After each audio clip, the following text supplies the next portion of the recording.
Il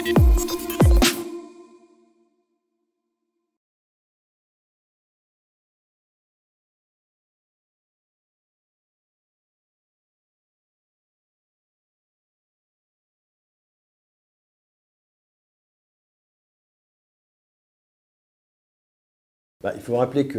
l'actuel régime iranien, la République islamique d'Iran, est né à la faveur d'une révolution en 1979, donc dans un contexte particulièrement trouble, et que depuis, depuis l'avènement de la République islamique, justement des années 1979, l'Iran a été confronté à toute une série de crises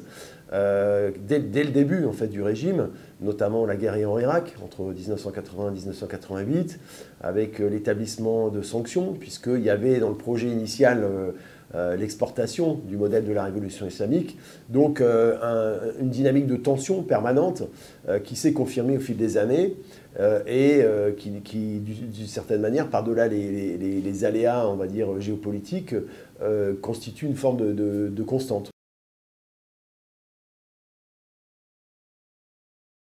Alors c'est une question compliquée parce que l'Iran, depuis le début de l'instauration de la République islamique, s'est retrouvé confronté à des sanctions. D'abord des sanctions américaines, et puis dans le cadre de la crise sur le nucléaire, des sanctions qui se sont élargies au niveau de l'ONU, qui ont été temporairement suspendues à la faveur de la signature du fameux traité sur le nucléaire en 2015 et qui ont été réinstaurées par Donald Trump de manière unilatérale, c'est-à-dire sous forme de pression maximale, selon l'expression consacrée. Et donc, effectivement, l'Iran est soumise à une pression économique très forte, qui a une traduction sociale. Mais par ailleurs, le régime iranien, effectivement, a mobilisé des fonds pour l'extérieur, notamment pour, justement, on va dire, sa projection régionale à travers la dynamique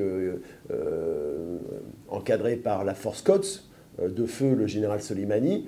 dans plusieurs pays de la région. Et d'ailleurs, lors des manifestations qui ont lieu en 2017-2018 et l'année suivante, il y avait dans les slogans de la part des Iraniens le refus de l'argent qui était donné à la Palestine, à la Syrie. Sous-entendu, cet argent serait mieux utilisé justement en interne. Donc effectivement, il y a les deux aspects de la question.